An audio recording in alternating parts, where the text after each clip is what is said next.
Hey, what's up, guys? Welcome back to the Recovery Couch. Today's conversation is a powerful conversation as I sit down with Janelle Martin, who opens up about her profound journey as a mother navigating her daughter's addiction and recovery. Janelle shares the emotional struggles, the impact of trauma on her family, and the healing process that ultimately inspired her to write a book documenting their story. Together, we explore the importance of seeing addiction through both the parents and the child's perspective, the role of vulnerability and open communication, and the transformative power of sharing your truth. This episode is not only about addiction, it's about hope, healing, and the strength of family bonds. Sit back, buckle up. This is a fantastic conversation, and we'll get into it right after a word from our sponsor. This episode of the Recovery Couch is brought to you by Greg Swartz at Remax Victory and Affiliates. Whether you're buying or selling your home, Greg brings heart, hustle, and honesty to every deal. Call Greg at 937-477-8975 today. Guys, welcome back to the Recovery Couch. Today, I'm honored to welcome Janelle Martin. Janelle is a compassionate voice in the field of recovery and mental health. Janelle is a licensed professional counselor associate, LPCA, a licensed chemical dependency counselor, LCDC, and an IASIS certified provider. Janelle is also a certified brain health professional at the Mind Connection. Originally from Iowa and now living in Texas, Janelle brings both professional expertise and deeply personal experience to this conversation. Janelle is also the author of Losing Her, Finding Us, A Mother's Fight, A Daughter's Journey, and the Road to Recovery, which is a powerful story of resilience, of family, and of the hope that can emerge even in the darkest seasons of life. Janelle's work reflects her heart for helping others heal, for helping others overcome and discover new purpose. I'm so excited to dive into Janelle's journey and hear the wisdom she has to share. Please join me in welcoming Janelle Martin to the show. Thank you so much. This is fun. So Janelle, tell us about it. So what inspired you to write this book? The inspiration for writing the book was the book I wanted to read when I was in the midst of not knowing anything about addiction, having a daughter who was in crisis, and I needed a complete picture. I dive in when something's happening and I don't know about it. I'm going to find out as much as I can find out. So I read every book I felt like I could find at the time, and this would have been 2017, 2018. And you can find lots of books written by somebody who's in recovery from substance use. And those are good books. I read a lot of them. And you can find books that are written by the parent or the loved one about their experience with somebody who's been addicted. But I couldn't find the book that I wanted to find, which was both in the same book. I wanted to hear what was going on with the child, and I wanted to hear what was the parent. Was the parent there? What was happening? And I needed a complete picture. And I don't really know why I needed that, but every book I read, I had questions. Okay, what was the parent doing? What was the kid doing? Tell me. And so that was the book that I wanted to read at the time and couldn't find. So I wrote it myself after it's been, well, she's 6.5 years sober now. So it's taken me a while to finish it, but every chapter has my perspective and her voice in it. I interviewed her for every chapter. So you get to compare and contrast what I was experiencing and was thinking versus what she was experiencing and thinking at the same time.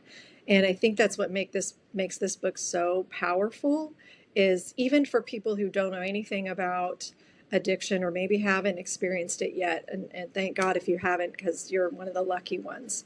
But I think it can really be educational for people who want to maybe know and be able to be supportive of people in their lives that are experiencing it with a loved one. I think it gives you some really amazing insight into how it's different for the family member and the person that's struggling with the substance abuse. So it is very different, but we're living in the same place, in the same time, in the same world, and we're trying to navigate what to do about what's happening. So that was my motivation for writing it. And I hope that it touches people who need it just like I did. I figured I wasn't the only one that wanted to know the full story.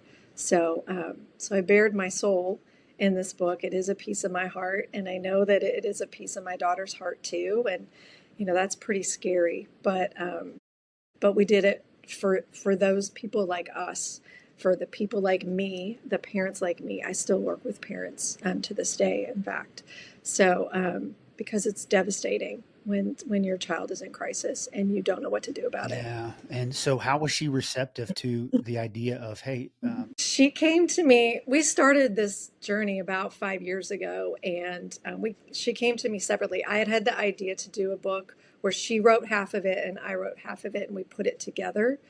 And she came to me with the same idea 5 years ago. And that was really cool. So we both were on the same page then.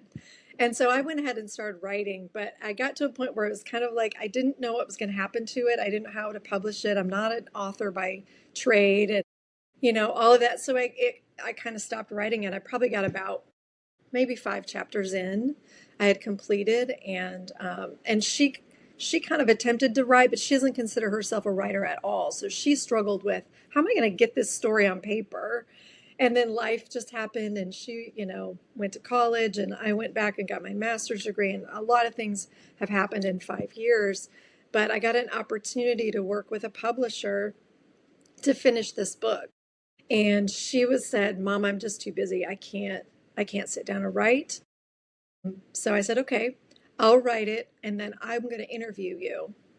And I will transcribe those interviews word for word, and I will put those in the book. And that's what I did. So I wrote my whole book, my perspective. And then I did a series of interviews with her, read her the chapter that I'd written so that it would correspond time wise. And then she got to tell her part, and I transcribed it and included those in every single chapter. So it is a very compelling story of what do both you of think us. that did to your relationship with your daughter having those conversations? So, this was 5 years ago. She's 1.5 years into sobriety, if my math is correct. She's away at college. Yeah, pretty close. She was here, but she was very busy. And you're sitting there writing about um, her time in addiction from the parents' perspective, and then you interview her. What is that doing as far as the mother daughter relationship? How's that? Is it hurting? Is it helping? You know, we went through so much together, and I can start at the beginning to answer that question, or I can just answer it. Our relationship is great, but it's only great because of the recovery part of the addiction. So we didn't always have a great relationship. In fact, her dad tried to make it impossible for us to have a good relationship. We divorced when she was very young, and she has an older brother that they're 2 years apart, and they were best friends. And the relationship with their dad became abusive when they were young. So she was 3, and he was 5 when we split. And um, things were okay after we divorced for a couple of years, but then I remarried, and that's when he had it in for me.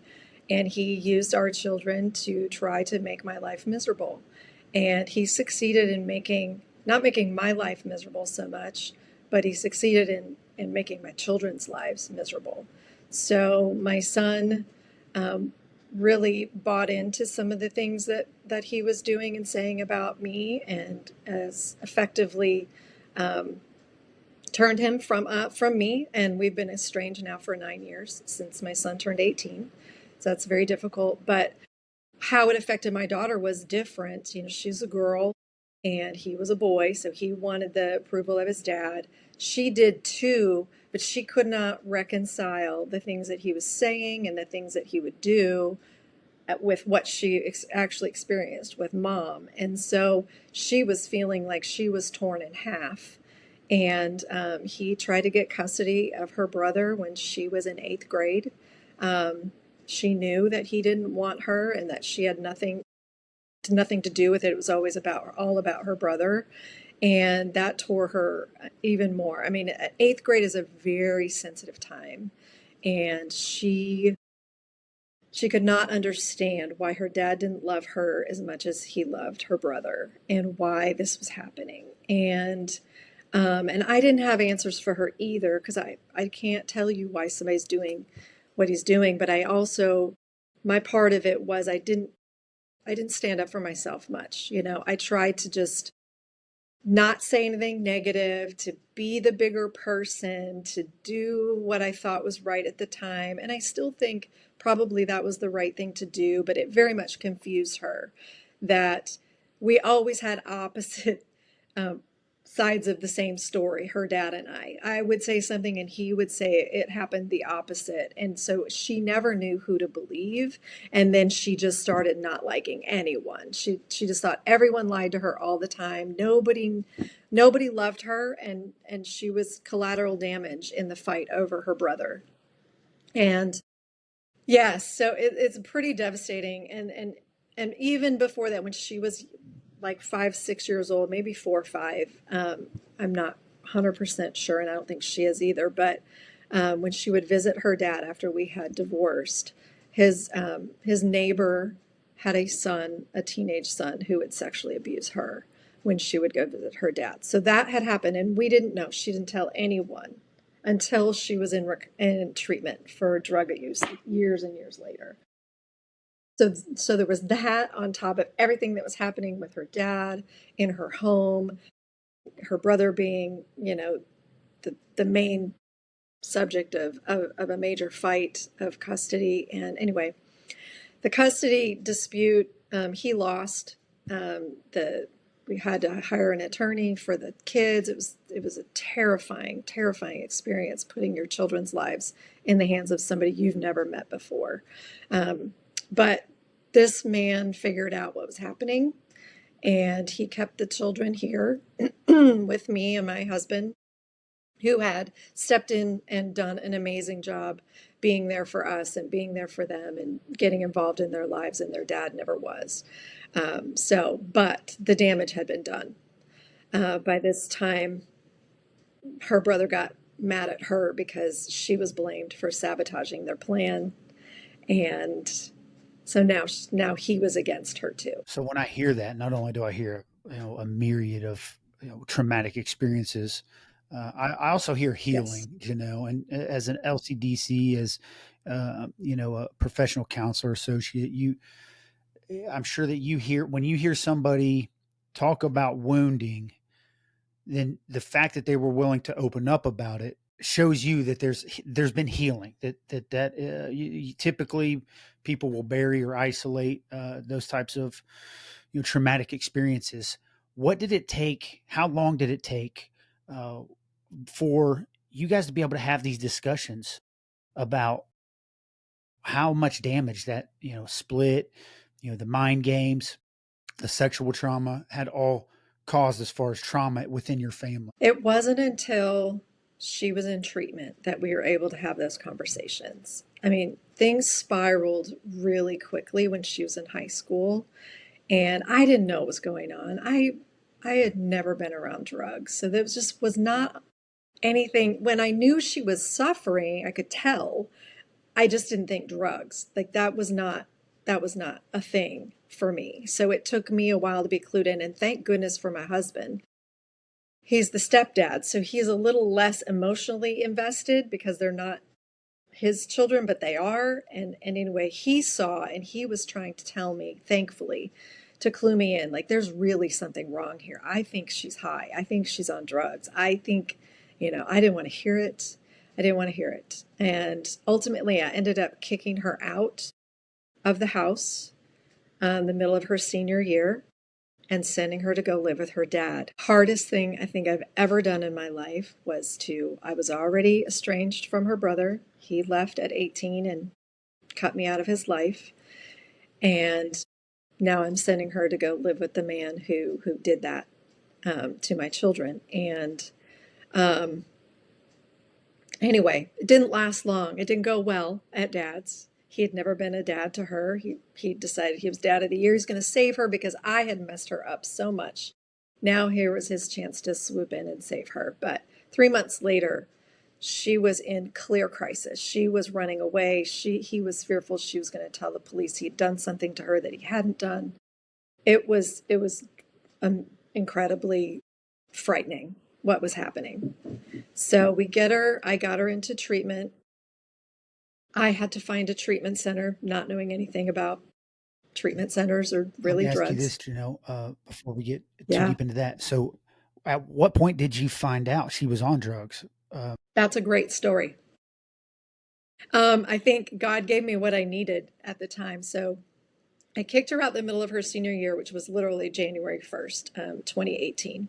On July 4th, on 2017, I was celebrating the 4th of July, visiting some friends with my husband, had left her home alone for probably the first time ever. She was going to be a senior. And I got a message through Facebook Messenger from a friend of hers that they weren't really friends, but they had known each other since they were babies, basically.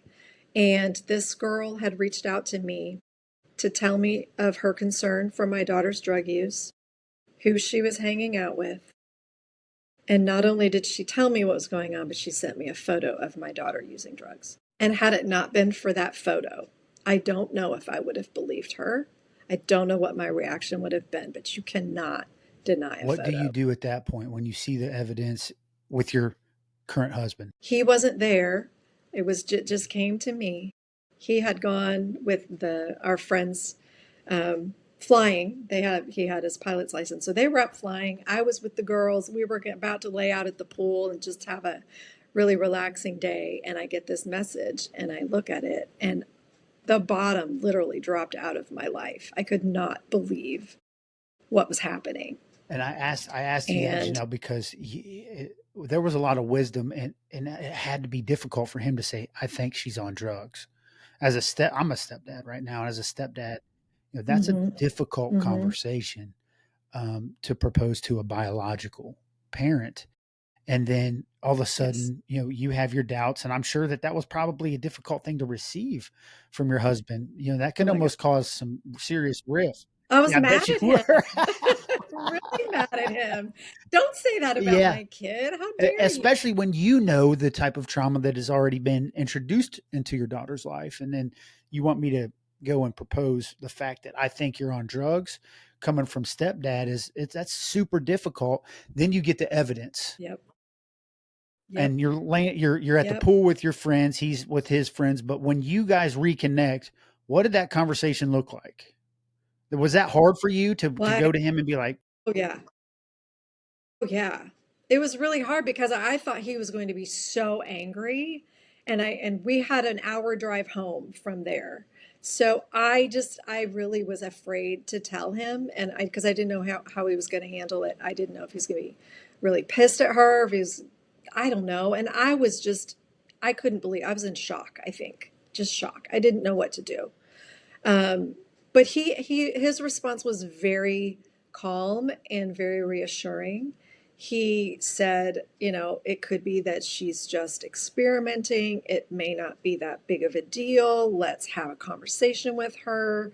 We're going to set some boundaries, and we'll talk to her when we get home, which we did.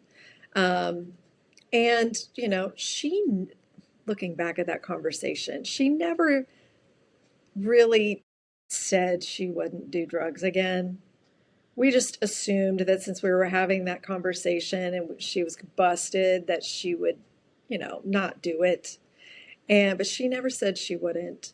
She did say she was very sad. She did say that she would like to talk to someone. She said, she would like a dog. And we did all the things like whatever you want, just don't do drugs anymore. I'll get you a dog. I will get you a counselor. I'll do whatever, basically whatever you want. You just can't do drugs anymore because you can't live here with us if that's what you're doing. That's not going to be okay. So it was more of an emotional, very calm ish conversation. She got a dog, she went to a counselor. But I didn't know at the time either that there's differences in counseling. I didn't know that all counselors don't know about addiction and have experience in addiction or even really want to deal with the addicted population. So I know that now. I didn't know that then. So the counselor I sent her to was not the appropriate one for her, and she figured that out in like that. She knew this woman didn't know anything about anything. And she went high most of the, I think she went 3 or 4 times. I think at least 2 or 3 of the times she was high the whole time, and the counselor had no idea. So she decided she didn't need counseling anymore, and she kept doing what she was doing. So just hiding it better, but the way that the drugs were affecting her, you could see like just the light going out of her over time. She stopped combing her hair. She wore big baggy drab clothes, and she's a tiny, beautiful little thing. She quit playing beach volleyball that had been her passion for years, and she had just gone to nationals and played in Florida, and just all the traditional signs were there that there was something majorly wrong. I still didn't want to believe it, even though I'd gotten that photo, and I knew that's probably why I did not want to acknowledge that at all. And then I had to, because then I caught her again. This episode of the Recovery Couch is brought to you by JB Davis at Performance Chrysler Jeep Dodge Ram. For integrity, service, and unbeatable deals, ask for JB in Centerville and tell them the Recovery Couch sent you. So yeah, tell us And about that. you What did can't that look deny like? it. Yeah, that was another God thing, I believe. I fully believe. This was right after Christmas that year. She had begged me to stay overnight with a friend, and I didn't feel good about it. And I had said no several times, and she, manipulated me into letting her, and telling me all kinds of nice things we would do together once she got back, whatever. So, okay, fine. She went to stay with this friend. Unbeknownst to me, the friend told her parents that they were staying at my house, and my daughter said she was staying at her friend's house. I knew what neighborhood her friend lived in. But anyway, so she went, and the next morning when she was supposed to be home, my husband and I were supposed to go out of town to go celebrate our anniversary that we hadn't gotten to do the month prior. So we had already had plans to do that, and I needed her home before we left. And she was late. I texted her. She gave me an excuse. They were eating breakfast, whatever. I'll be home. Okay, I'm fine with that.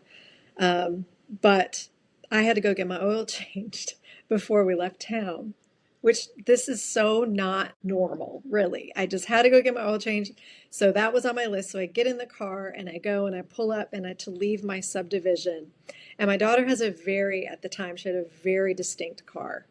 And so I see her car as I pull up to leave my subdivision. I'm turning right. She's going that direction. And that is not the direction that she should have been coming from if she was at her friend's house. So I'm instantly mad. She's lying. I follow her all the way to her friend's house, and I blow up. That's not pretty, but I did. I blow up. I ask the mom, did they stay here? She says no. I thought they were at your house. No. Okay, now I'm really ticked. So I sent her home, and I went and got my oil change, and I came back, and we had a come to Jesus meeting at that time. And she honestly was still high. It was like a wall. She didn't say much of anything. I yelled at her. I'm pretty sure I threw her phone at her. Um, you know, what are you doing? You can't, are you high? If I drug tested you right now, would you pass? She did say no. She was honest there. I said, you have to stop. You have to stop doing drugs. You can't live here if you're using. And she said, I'm not going to stop. I don't want to stop. And I said, okay. So I picked up her phone and I dialed her dad. I think I picked up my phone, dialed her dad, put it on speakerphone, told him what was happening. And she was actually supposed to visit him on January 1st. So it was just a few days later, like literally 3 days later. And I said, when she gets there, she's not coming home. So So this is where we he were said, earlier in the story when she was yeah, there for 3 months, and then which is why I asked, when did you find out she was using drugs? Because you said she was there at 3 months at Dad's, and then you get her into treatment. So yep, she didn't stop at say dad's. that again, She kept going. She didn't stop using when she got to her dad's and then just either. for And understanding I know geographically, where were you and where was Dad? Yes, so I'm in Texas. She was born and raised here in Texas. Her dad at that point had moved to Cottonwood, Arizona. So he was in Arizona, and that was a lifetime away for me. I'd never been to Arizona at that point. So that's where she was. And she actually, what I learned from my interviews with her and writing the book was that she was excited to go and stay with her dad because, in her mind, he'd never been a dad, he'd never been a parent to her. So she was like, I'm going to go there and I get to do whatever I want. We'll just have this roommate situation. He's not going to bother me. I'm not going to bother him. I'm going to do what I want. I'm going to graduate high school and I'm going to go on with my life doing what I want to do. Well, that's not what actually happened. He wanted to then be a dad because she was under his roof, which I don't fault him for at all. But that didn't go over well with her. All the anger from all the other experiences she had had in her life with him did not make her receptive to his wanting to now be a real dad. And oh, it came to blows within 3 months. Like they had some physical altercations, some cops had to be called. I mean, things are happening. Of course, this whole time they're telling me, he's telling me, and she's telling me everything's great. They're having a great time. She's doing wonderful. I have no idea what's really going on. And until the end, until he calls me crying because she has now, there's been this big blow up. She has unleashed all her hatred toward him and how everything is his fault. How he's, caused problems with her brother. He's suicidal. Like, I mean, she just unleashed on him. And for him to call me crying was pretty shocking for me, for one, because our relationship in dealing with her was fine, but he wanted no relationship with me. So he was kind of forced to talk to me because I would not check on my daughter and be involved in my daughter's life as I had always been. So when he called me crying, it was time to do something because I wasn't going to let her come home. She was actively still using, and she wanted to come home. I said, no, I can't do that. And he said, I can't have her here. She's going to run away, and that's going to be really awful. So I found a treatment center for adolescents because she was still 17 at the time. That was in Phoenix, and that's about a 2.5 hour drive for him. Of course, it's in a whole other state for me. But the program itself is a 2.5 year program. You don't have to stay the whole time, but that is what the program is. And we got her in pretty much immediately within a couple of days of that incident. And she went into inpatient. She stayed for a 6 or 8 weeks in residential treatment there. And then she did intensive outpatient for another 8 weeks. And then she did aftercare for 6 months. And it was after she got out of residential, I made my first visit to go and spend time with her there. And that's when we really got to sit down for the first time and have conversation about her experience growing up, my part of it, what it looked like on my end, why I did or didn't do some of the things I did or didn't do, and how it affected her. And that's when she told me about the sexual abuse as well. So we were sitting in her car in downtown Phoenix, just pouring our hearts to each other. And it was the first time that we started to understand each other. Healing. Healing. Yeah. I'll never forget that conversation. I don't want to take away from this moment, Janelle. I'm so glad you got to revisit that here on this show. Um, how often have you talked with your daughter about that conversation and how much it meant to you? Often, I mean, especially early on, because that would have been 7 years ago now. But it was the beginning of rebuilding our relationship together, and our relationship would be different from then on. It just had to be. And she was basically on her own in Arizona. So she was growing up really quickly there as well and learning a lot and struggling to stay sober, but managed, to get through that and at least for a good long while.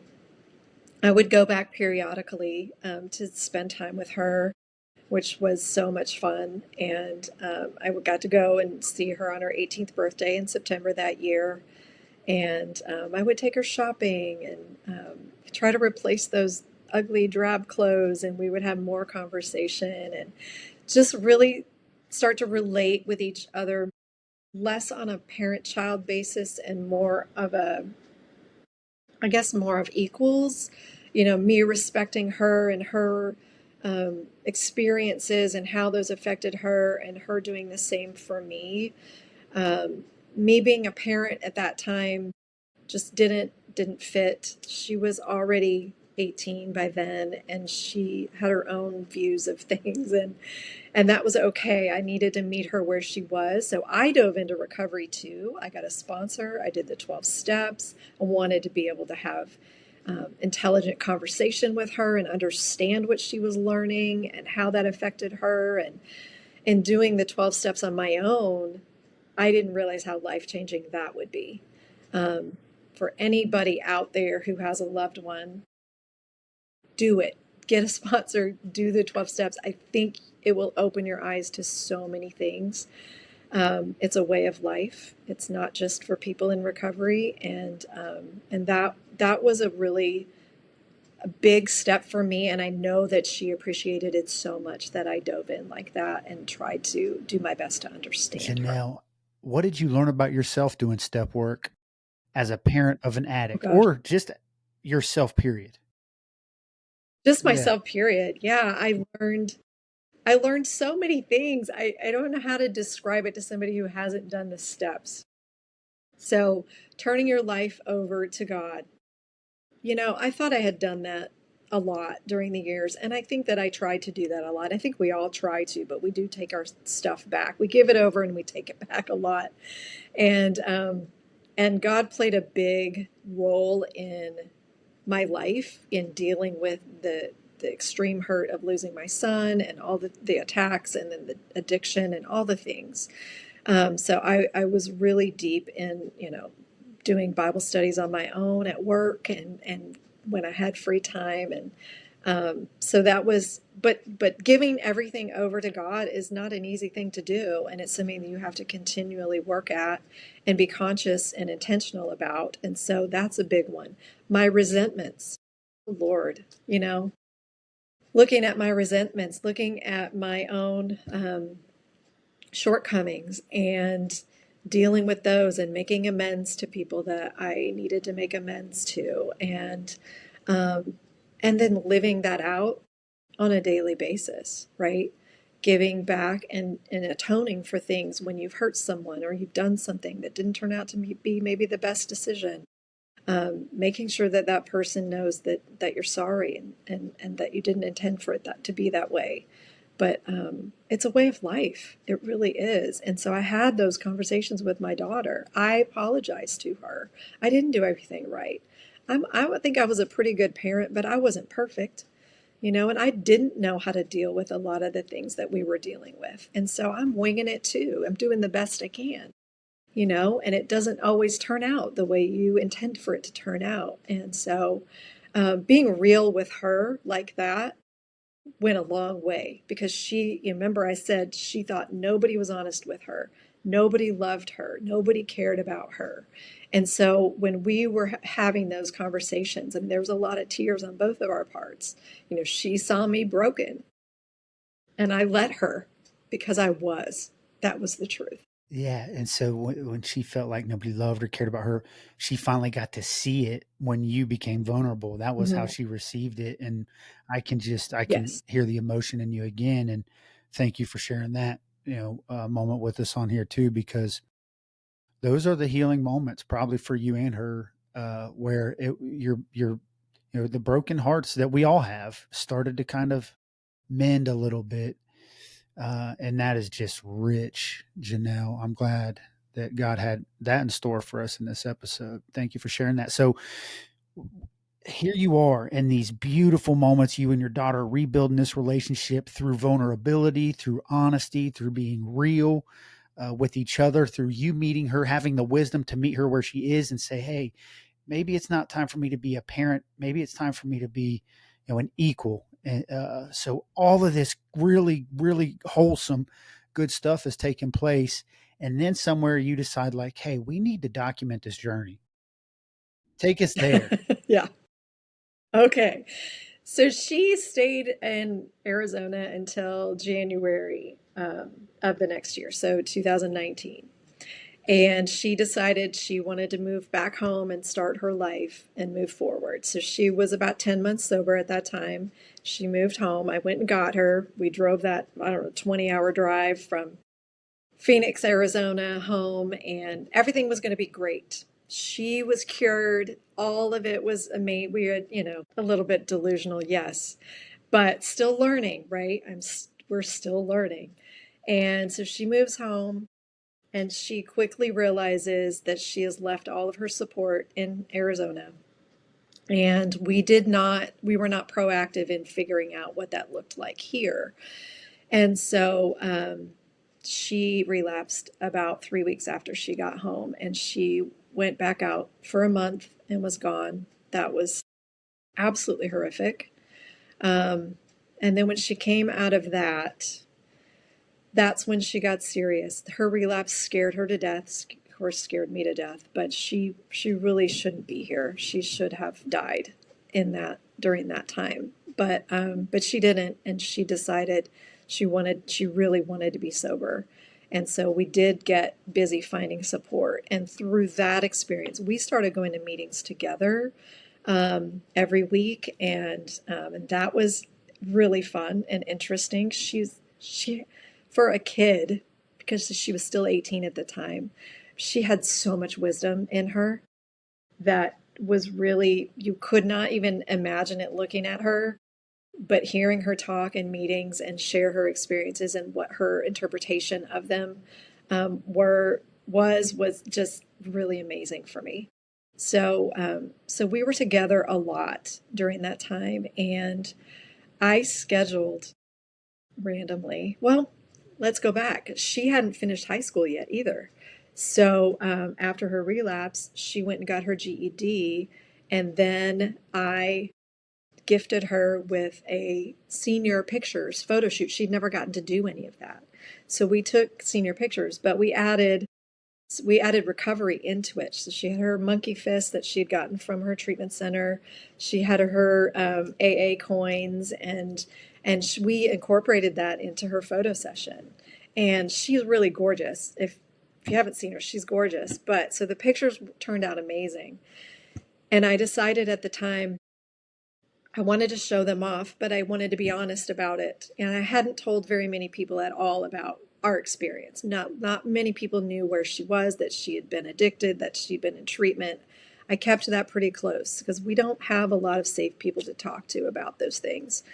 But what I did was I made a Facebook post after we got the pictures back, and I incorporated some of the recovery ones. And I kind of just told the world, this is what recovery looks like, and kind of a little bit about where she what she'd been through and what we'd come through. And I threw it out on Facebook, and then I panicked and thought, I'm going to delete this as soon as I get home, because I'd done it when I was at work, and I'd shut the computer, and I got in the car to drive home, and then I was like, what did I just do? I just threw her to the wolves. What are people going to think of her? What are they going to think of us? If they say anything derogatory, I'm going to lose it. I cannot risk that with her. I mean, because early sobriety is still very tentative, and we had just gone through relapse. And so I thought, I'm going to delete this. What did I just do? Well, before I got home, I had to get gas, and I opened up my phone, and I had messages and comments that were so supportive and so beautiful from people that I hadn't heard from in years. I mean, volleyball coaches, and just like it was the most amazing thing that I've ever seen. So, since that went well, and now the cat's out of the bag, we did a podcast interview together later that summer, And she wanted to give voice to the story because we don't look like a family that would experience a drug addict in the family. Like, we don't. We're not from the wrong side of the tracks. We're not wealthy by any means. We're very middle class, very normal. Go to church every Sunday, play sports, public school, all of that. We have a decent home. It's not super fancy, all the things that normal families do. That was us. And so she really wanted to give a voice to that. Like, this can happen to anyone. And so that was initially her motivation. So it was about 6 months after that we had the idea to start writing the book, and that's how that kind of happened. So So how do you, when you sit down to finally put pen to paper, what are some of the first thoughts that came out of your, like, from that went from your brain through the tip of the pen, and then how do you go from, the first time you put pen to paper to the creation of an entire book that is just filled with resilience and hope? I started from the beginning, and it almost came out like a diary of everything that I could remember. Because you can always go back and like put it together in the right order later or whatever, but I wanted to make sure that it was authentic, that it was raw, that it was real, and that I didn't leave anything important out that another parent might need to know, or to like, because I think the thing that we struggle with a lot, or maybe even the most, is feeling like we're the only ones that are going through this, and we're the only ones feeling these types of feelings or thinking these thoughts. And we're not. We're just not. So I wanted it to be something that parents could resonate with, could relate to, could feel like I get them. I'm you. I really am you. And so I wanted to give all of the details. And I also had to be careful because there are people that played, negative roles in this that I don't want to trash because they're important to me. But what happened was what happened. So I don't want to be fearful of telling the story the way it actually happened either. So there's a little bit of a line you try to stay on, but initially I wanted it just to get it all out from my heart to the paper. And it did actually end up coming out really well. Like it was God breathed. I don't consider myself a writer. I've never been a writer. I can write clearly, but it's not been my profession. So when I went back, because I wrote those, I didn't even separate them into chapters. I just wrote. I wrote and wrote and wrote, and I got up to the point I think where she was kicked out of the house or something. So I'd written quite a bit, or maybe it was even before she had gone to rehab. But when I went back, because it had been several years that it went dormant, and I went back to read what I had written to finish the book, I remember feeling like, wow, this is better than I could have ever thought it would be. I didn't have to make a lot of changes to it to submit to my publisher. Now, it got revised a little bit during the editing process, but actually it got more detail added because the editor wanted more from me than I had given in the beginning. So it became a much deeper story even through the editing than what I had originally put on So paper. what point do you start taking this to your daughter? Like, hey, look, this is what I wrote. Let me interview you. And like I'm so curious on how receptive she was to that. Like, was there ever a point in time where she was like, Mom, not today? Or was it, Yes. I don't want to revisit. Yes, she had some Yeah. trepidation. She's like, because at this point she's like, I have moved on with my life. I've been sober for 6 years. It is recovery is just ingrained in her. She doesn't think about using. She doesn't put herself in positions where it's even happening. She doesn't go to clubs. Like, she lives a very self-sheltering life. She's got 2 dogs. She's got her own apartment. She actually had joined my practice and works with me now for 3 years. So she's a healer. She's like, she's got it going on. And she's like, I have some mixed feelings about putting this out into the world because I'm not that person anymore. And I really do want to leave it behind me. But she does also realize the power of her story and how when she shares with her clients and people who know her, where she's been, how much people resonate with her and open up to her and trust her. And so she knows the power of it. So she had this, I don't know how I feel about this, but I do really think it's a great story and it needs to get out there. And also during this time, she's been working on trying to rebuild relationships with her dad and her brother. And so there was a concern how putting this out there would affect them. And that is so valid.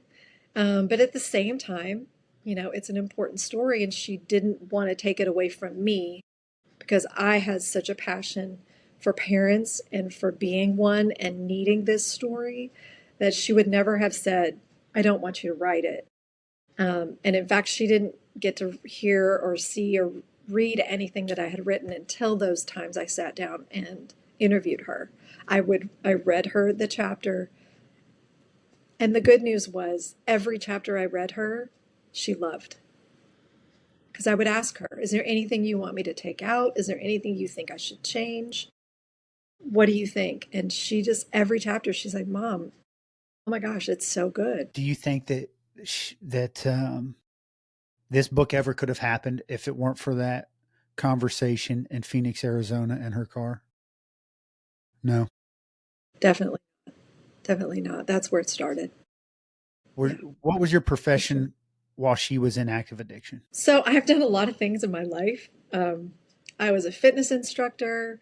I had gone to school and gotten my accounting degree. So I was at that point managing two businesses. They were family run businesses, but I was there, um, basically the controller of both businesses in the same office and doing that. And I loved it. And they were really good to me during all of this crisis that was happening. And so I thought, I would just do that forever. It was a great job. Totally Well, not what I do and now. that's what I'm getting at. This Yeah. everything that happened that at the time, and while Yes. your daughter's in active addiction, seems like the worst possible thing that could ever happen to your Yes. family, ends up being, something that changes the entire course of your life, professionally, Yeah. personally, Yes. in a great way. Yes. Yes, it did. And I had said, even early on, going through early recovery with her, I had even said then, I will never be a counselor. I do not want to be a counselor. Never doing that. I started with the brain healing. That the ISS microcurrent neurofeedback came my way. That was right up my alley. I didn't know you could heal a brain, but how amazing is it to be able to heal a brain of somebody who has been through addiction, who needs brain healing? So it was like this gateway for me to get into helping people, but not doing the counseling part, not doing the hard, because I figured that like that's hard. That's heavy and hard. And I don't know that I want to do that. Well, the more I did the brain stuff and the more people shared their stories with me, just in doing that, I felt like counseling would be a really good fit to do both together. And I couldn't get any counselors to work with me. Maybe that was a God thing. I don't know. So I thought, I guess I got to do this myself. So I went back and I got my master's degree. It took me 2.5 years. My husband was like, I don't know what you're doing. I don't know what's happening right now. This is my second time going back to school, but I did it. I survived that. That was hard. And I was also running a business. And my daughter had come to me also in that time and said, I want to work with you because she was my first client back when I started doing the brain healing. She was about 6 months sober, and I got to treat her, and it helped her immensely with depression and anxiety and insomnia and neck pain and like all the things, cravings, all of that. And so she kind of went her own way there for a while. I never imagined she would work with me. That was never on the table. Just, I'm doing my own thing and she's doing hers, and that's great. But she came and wanted to join my practice, and so she did. It's been 3 years. And since then, I've also become a doctor of functional medicine, and I just keep going. And I'm not only a counselor, I became an LCDC first, which is chemical dependency. That seemed natural.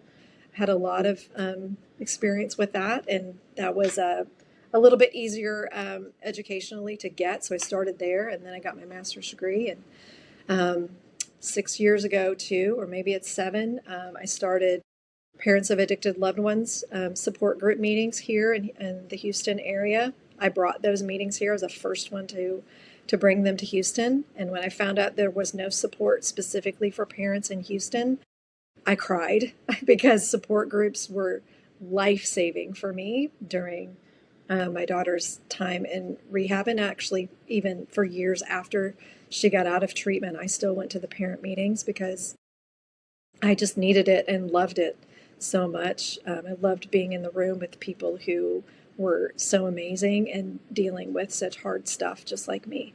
So I brought it here, and I still do those meetings in my waiting room every Wednesday night.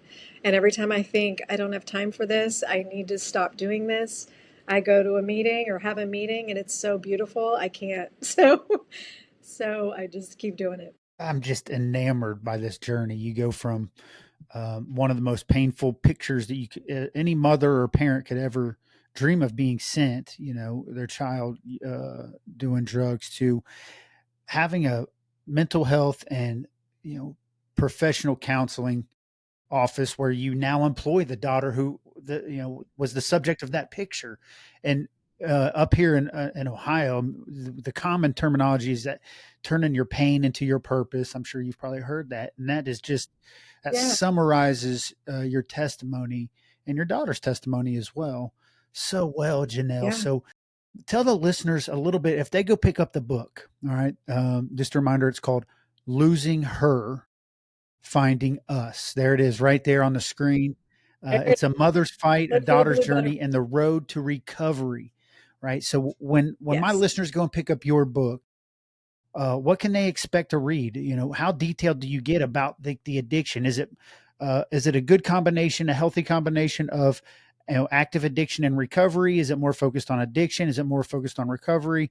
What can they expect if they go pick up the book? You can expect to read a story that it reads, excuse me, very much like a fiction book. We take you through every piece of it. So you're going to get the good, bad, and the ugly. And, I will say Reagan's parts of the book are raw and they're difficult. I mean, I learned things interviewing her for this book that I hadn't known before. So you're going to see the real effects and how she really really felt and how she really and what she really did. It's got all of it in there, all of it. Um, I think what the big takeaway is, and I'm hearing from readers, first of all, they can't put it down. So it is a story that you have to know what happens next. And I don't know. I didn't really intend it that way. It's the way it's coming out. But I think it's because it's so much more powerful with her voice in it than just with mine. Parents want to know what their kids are thinking, and you're getting that in this book. It's going to be one. It's a quick read. Um, I hope I hope that you get a balance of ugly and then beauty, because we take you through the whole process, and in that middle, I mean, you're kind of unsure. We're going through it too, and we were unsure at the time too. But what the journey can look like is hopefully going to give people hope for their own situations, or maybe for people that they know that are struggling. I'm hopeful that people who read it who maybe don't have a family member that's struggling will feel educated enough that they can be a safe person for their friend to talk to, or maybe another family member or somebody they know that's struggling to talk to, because we don't have a lot of people that we feel like will understand us or give us a voice without offering advice like just tell them to stop, or why don't you just kick them out, or what. Like, those are really difficult decisions, and I didn't make those lightly in my story. So I hope that that comes across too. And I'm not meaning it as a blueprint for exactly what to do with somebody who's addicted, but I do hope that some of the boundaries and the things that I was able to implement can empower people to maybe do the same, whatever that looks like in their situation. Because I don't believe that my daughter would be here today if I didn't do some of those really hard things back when I had the chance to do them, like kicking her out. and sending her to live with her dad. I don't believe she would have made it. And I want everybody to make it through. I want everybody to find recovery. Well, I love your caveat there of I don't believe this is a blueprint, and that's the thing about addiction. You as a LCDC, I have the same education in my background, Janelle. This is not a one size fits all situation, and I love that you caveat that in your messaging there because you're basically letting the listeners know like this isn't the blueprint for success, but if you do hear anything, part of the blueprint for success is honesty, being vulnerable about the difficulties throughout, the active addiction, even the early stages of recovery, throughout the entirety of recovery, which is going to become it's a lifelong process. Yeah, And it it is. gets and it's rewarding, Janelle. And I've heard this in your message too. Recovery becomes rewarding when you can help others through it. That's when Yes. recovery. So when sometimes you hear lifelong process like recovery's forever, and you're like, yeah. Right. Yes. But you get That's to true. eventually be a sponsor. You get to eventually love other people through, the difficulties in their life from a place of compassion, and that's exactly what you're doing, Janelle. And that's what I love about your journey. Where can anybody you're in the Houston area? Correct me if I'm wrong.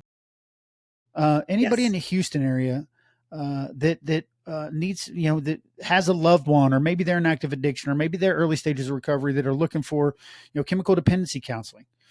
How can they find you? Where should they go? So, if you're looking for professional help, look at my website. It's called tmcbrainhealthcenter.com. And, or you could probably search the Mind Connection in Houston. We're in North Houston, South Tomball area, but we take clients from all over, and really happy to help, especially if you just want to come to the parent meetings. Those are always free on Wednesday nights at 7 in my waiting room. And online, you can find us on Facebook at The Mind Connection, or you can find my author page, Janelle Martin Author, or Our Beautiful Recovery. And follow my writing journey and my book journey there. I do plan to write a second book. I'm putting that off for a bit. I really want to revel in this one because it's been a long time coming to fruition. So I really want to give it the attention that it deserves before I write again. But but you can find me on Instagram and Facebook, and then Are websites you as open to well. remote counseling? Like if there's folks from Ohio that just absolutely love this interview, there's remote opportunities if they can just log into their PC or laptop.